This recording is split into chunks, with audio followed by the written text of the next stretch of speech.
If you look at an automotive buyer, it's usually a 3-month process, right? And during those 3 months, there's 900 interactions from the consumer. An average consumer today will explore 12 brands. They will consider 6, and they'll make a decision on 2. Welcome to What If, So What, the podcast where we explore what's possible with digital and discover how to make it real in your business. I'm your host, Jim Hertzfeld, and we get shit done by asking digital leaders the right questions. What if, so what, and most importantly, now what? Hey everyone, I have a really great guest on the podcast. It's an industry veteran, a great colleague, and someone who's done some really special work recently he's going to share with us. And that's Keith, if you know him, KT Tomatore. Keith, welcome to the podcast. Why don't you open up, tell us about yourself, what you do here at Perficient, and how you got here. Well, first off, Jim, thank you for having me. Humbled and honored to be on your podcast and excited to be having this conversation with you. In terms of what I do at Perficient, I run the global automotive practice. I've been here for about 2 years, and my industry experience is pretty vast. I've worked with Ford Motor Company directly and at their agency, GTB. In terms of what I did there was I did all the performance marketing solutions. I ran all of the dealer war rooms. And then after that, I became CEO of a marketing solutions company that really focused on tier 2 automotive and tier 3 automotive. So pretty deep in automotive. But Jim, I would say that's part of why I'm here. The other part is I'm really an entrepreneur in a lot of ways, right? My career has been that. And I'll just tell you a funny story. My first job out of college, and I grew up with modest means, so it's probably more like my second job because I had to work full-time while I went into college. And I look at that as a great gift because when you grow up modestly, you become very innovative in what you do. So I took a job at Swiss Army Brands, and the job was a customer service job. And they put me in the lowest rung of that, which was there was the B2B business and then the B2C business. I was in the B2C business. Nobody wanted to do it because it's just consumers. And essentially, I learned a couple things. One is the job title was Manager of Consumer Products. Well, the consumer products were toothpicks, tweezers, and scissor springs, which were the knife implements. And basically, customers would call up and they would request a replacement part that they've either lost or it broke, and I would send it to them. That was the job. But in that job, I decided to, I'm talking to the customer, the end customer. So that's a big advantage. Whenever you're talking to customer, businesses exist to serve a customer. So what I did was Excel was invented in 1985, and this was 1989. So basically, I created a consumer database, and I created a little survey, and I asked the consumers right before I gave them their tweezer or toothpick, what they liked about Swiss Army, what they wanted, what they needed. And I created this database that eventually became a business plan and eventually became the focus point for the consumer products division, which was watches and sunglasses and suitcases and all that stuff you see today. So it was really a couple things that came through in that job. One, customer is so important. And if you're not talking to the customer and listening to them, you're probably, doing something wrong. And secondly, things aren't always as they appear, but you can turn them to your advantage and to the company's advantage with a little hard work and innovative thinking. And I just share that with you. I didn't know that story, KT. And by the way, you've unleashed a whole slew of Swiss Army knife metaphors that we can use to describe you. So that's great. And you brought up something that we talk about on this podcast quite a bit, which is customer empathy, right? And there's no substitute for that direct contact. So that's awesome to hear that you took advantage of that. And that's just valuable truths and insights. The subject we really wanted to get into today was something that's really near and dear to you. And again, as I mentioned earlier, the focus of the recent work you've done is a study around electrification in the automotive industry. Let's just start, maybe just kind of level set on what electrification means. There are a few things that sort of sweep the business and sort of cultural realms, like EV or generative AI. These are like these big business and technology topics that sort of get in everyone's mind. And this is one of them. But I think like a lot of things like that, they require a little bit of a level setting, right? So I think for the average person on the street, it's battery powered car, right? Okay, I guess I'm going to have free energy, right? And I never have to pay for gas again. And I get in and I drive away. So why don't you maybe just level set real quick on what electrification really entails in the industry? And I'd love to hear it kind of from all facets. You have the OEM, which is the manufacturer, the Fords and the Toyotas and the Hondas. You have the suppliers, right, who kind of behind the scenes, like bringing the parts, the batteries themselves together, perhaps. You have the dealers, right? As you mentioned, big part, right? That's how most of our contact in the industry is with the dealer, and will be for some time. And then, of Yep. course, what's the impact on owners and drivers and even passengers? And I say that because in the world of, we won't get into autonomous vehicles, but at some point, are we really drivers anymore? But anyway, give us a kind of a level set on what is electrification in the industry right now in 2024. Yeah, it's a great question, Jim. And it's one of those questions that is multidimensional. So let me start with what's driving electrification. I'll talk a little bit about the state of electrification, and then I'll talk about those individual components of the automotive ecosystem that is impacted by it.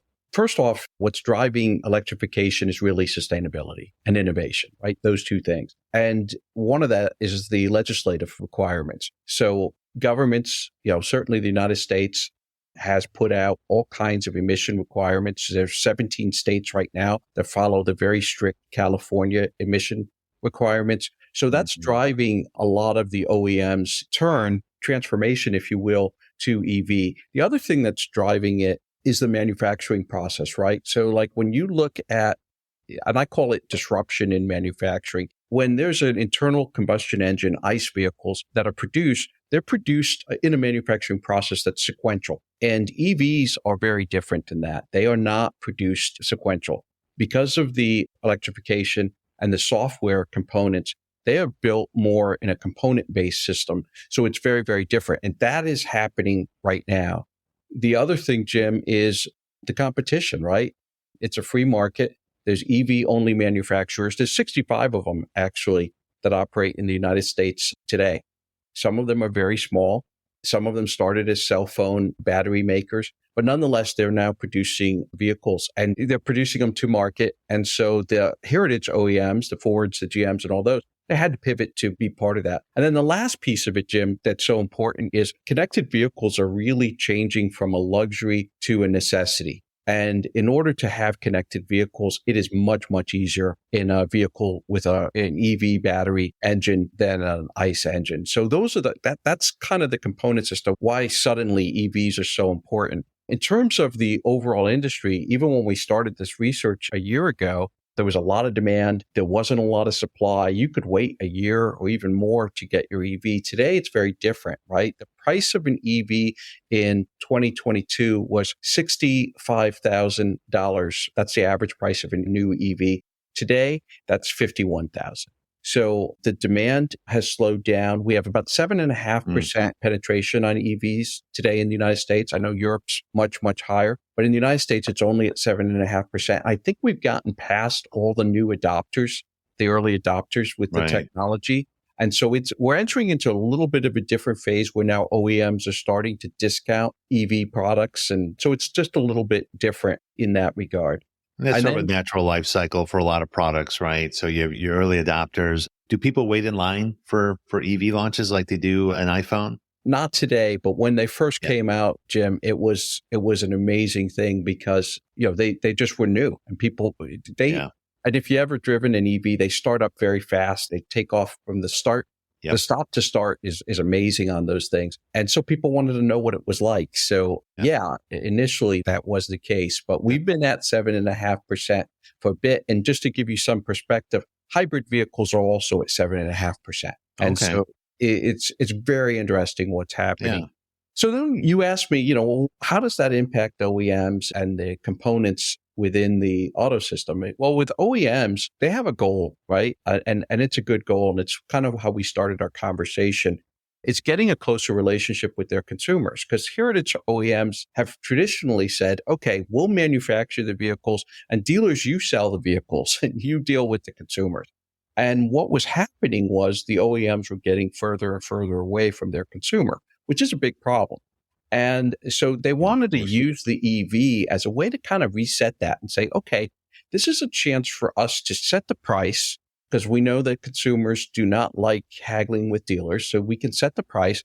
We can do more of the, build and price, order, reserve online. We can give them a little bit of a different experience. And so that's what they've been doing. They've been working on these different customer experiences for EVs. Now, I personally would say that the experiences should traverse way beyond EVs, right? It should just be that experience. But that is what OEMs have used as a stepping stone at this point. Right. For dealers, they have to change everything, right? I mean, to be able to sell EVs, you need to have charging stations on your lot. You need to have a forklift in your service bay. You need to have electricians back there in the service bay. There's a lot of training from the OEM, a lot of training from the industry on it. And so they almost had to become certified to be able to sell EVs. And so there's a big makeover on that. And then the other thing is, remember, most OEMs are saying, hey, on EVs, we want to set the price. And so the price is what the price is, which is not what the traditional dealership works on. So big change for that. For suppliers, I think the biggest thing is EVs are very different than ICE vehicles. ICE vehicles have over 3,000 parts per vehicle. EVs have 1,200. And Tesla is working on vehicles right now that are going to have 600 to 900 parts. So what does that mean? That means they have to become more efficient. Their order management, their order inventory, all of that has to become more efficient, or they risk going out of business, right? And some of the suppliers will go out of business just because there's less parts. And then from a consumer, I think this is the interesting thing. Consumers just have to get smart on it. They have to understand their lifestyle. And I feel like, are EVs for everyone? No, I don't think so. Depending on where you live and what your daily activities are and what your drive times are, all that impacts whether or not you should have an EV. But my feeling is consumers have to get smart. They have to be educated. They have to, read up on it. And the good news is the OEMs are sending out a lot of materials to help them. But there's a lot of places where they can go and actually get smart on it. And that would be my sense. But I think it's quite disruptive in the industry overall.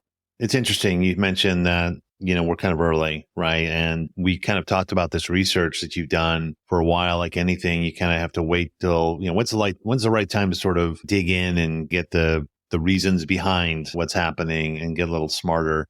Tell us about this study. Really, what were kind of the big things you found? Like, give us an overview of like what you did, and then the top things you found. What were some of the big discoveries? What were the big takeaways? So what we did, I'll talk for a minute just to set it up so everybody knows what the heck we did with this study. Yeah. The reason why we thought to do an EV customer journey study was in many conversations with OEMs and folks who were in charge of the EV areas of heritage OEMs, they told me that they didn't really understand what the customer journey is. They said there's a lot of false information out there. There's a lot of head trash around charging. It's too expensive. It's going to blow up your house. And they said, and I said, but you know what the journey is? And they said, honestly, KT, we don't. And so I took it back to our research team and said, could we do something about this to help solve an industry problem? And the answer was, yeah, let's do it. And so what we did was we talked to dealers all over the country. We talked to two sets of consumers. We basically divided into consumers that have bought EVs and then consumers that are in market within the next 2 years but have not yet purchased an EV. We talked to OEMs and we put together our research. So we try to make it so that way we were sensitive to different regions in the United States.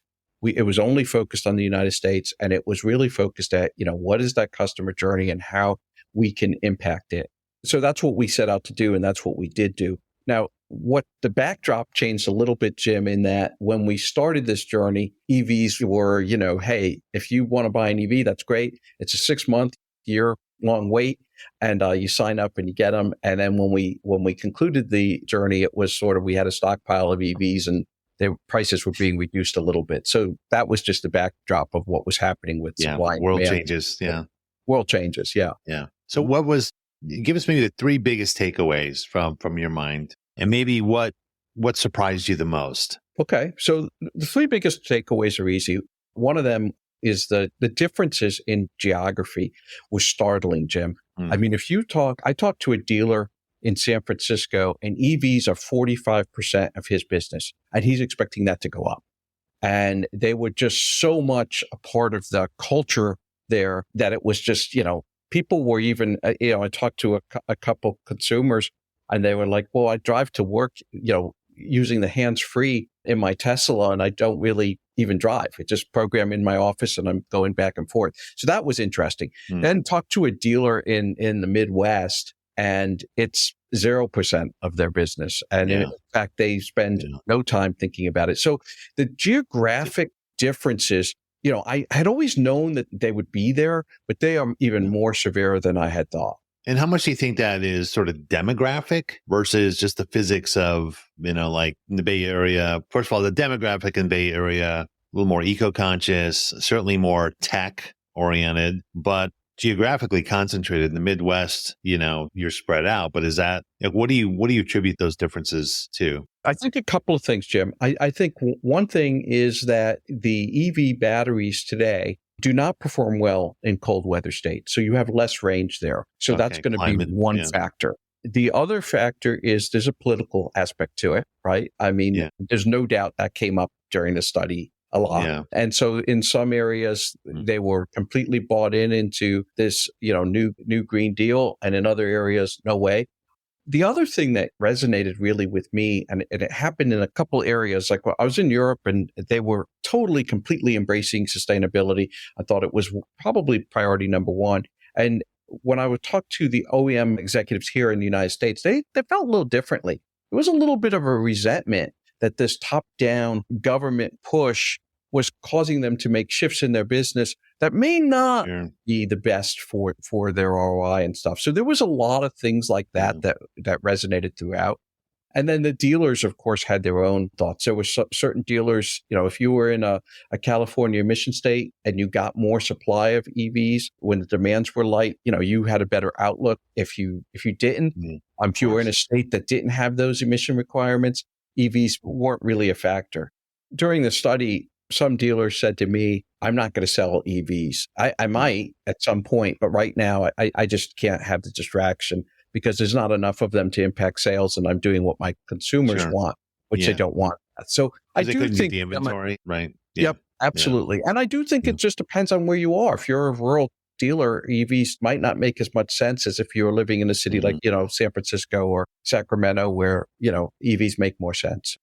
Do you see big differences between sort of the retail buyer and sort of the commercial buyer, right? Do you see, let's say in a rural area and maybe it's very agricultural, are you seeing anything around adoption of EVs for commercial reasons like, tractors and combines? And I think fleet is one area that pops more so than farming yet. Although it will. I mean, I think that fleet makes a lot of sense from an EV standpoint because of the control that they can embark on the vehicles.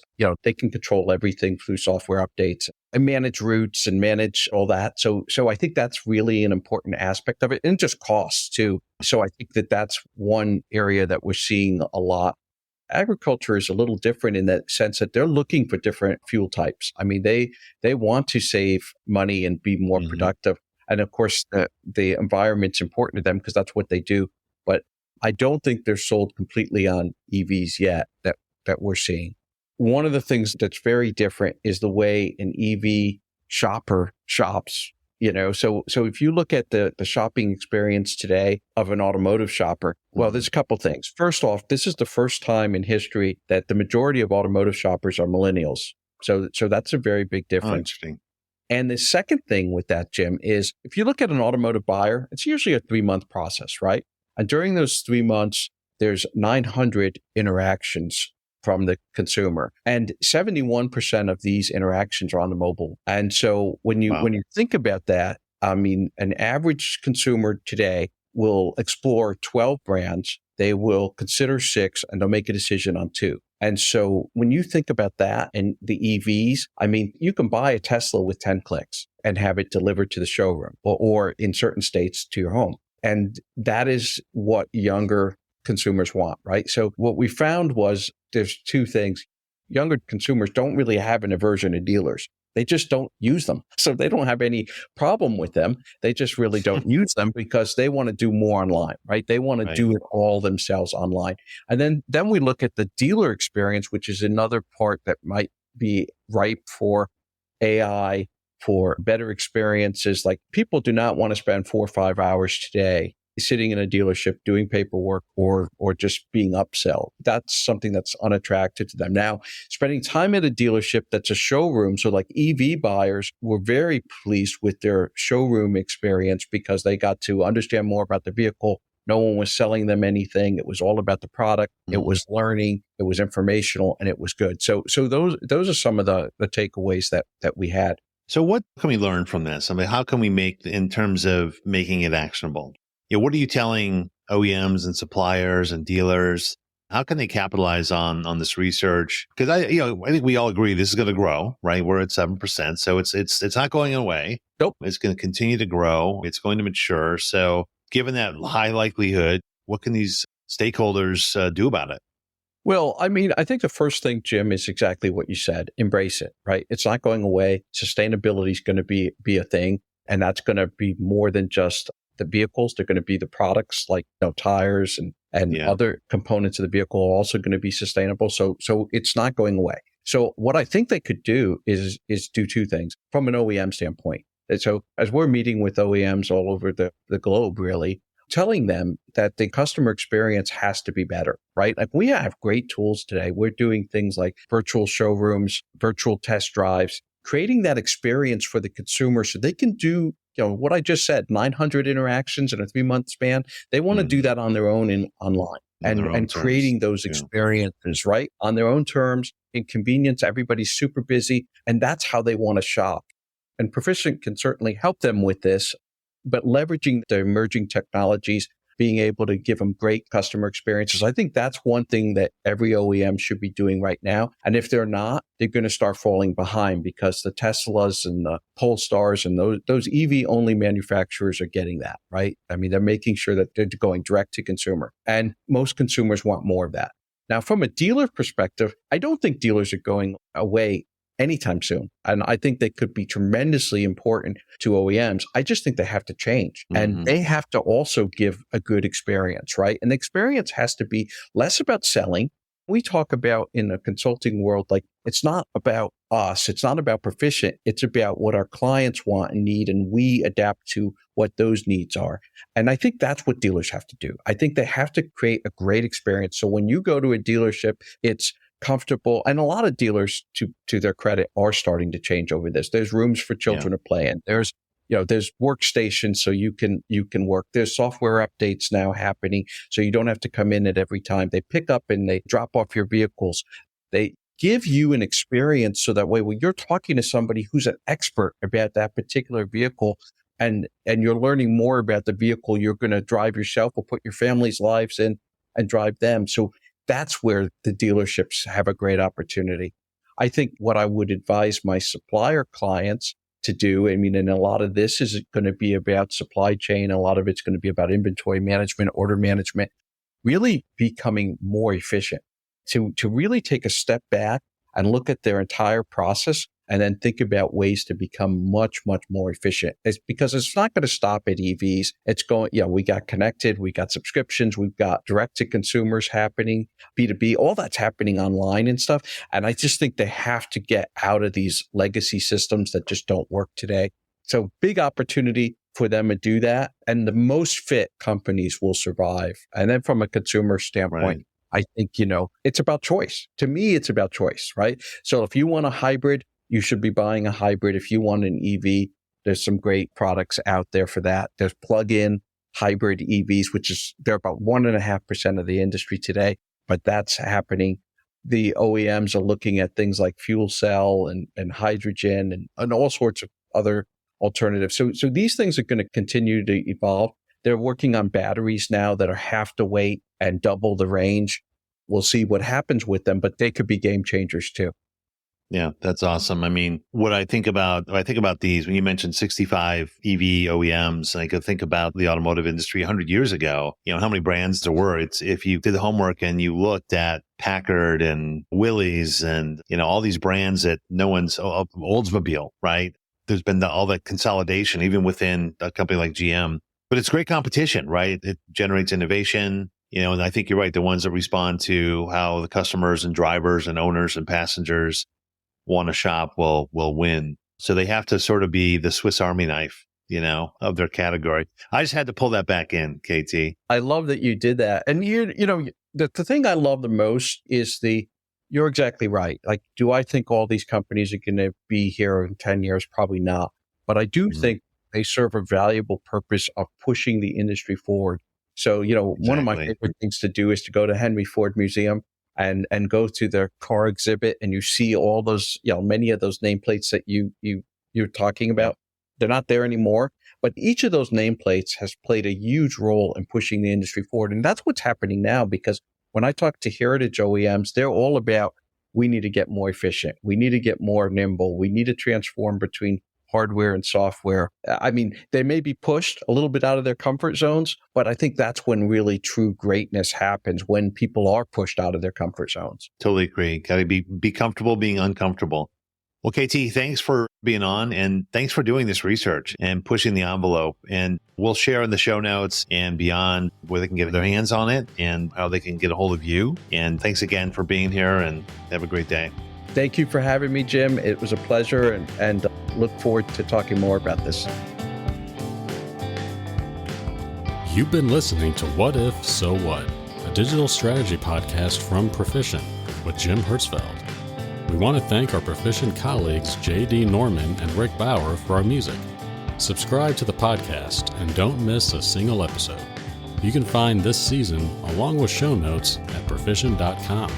Thanks for listening.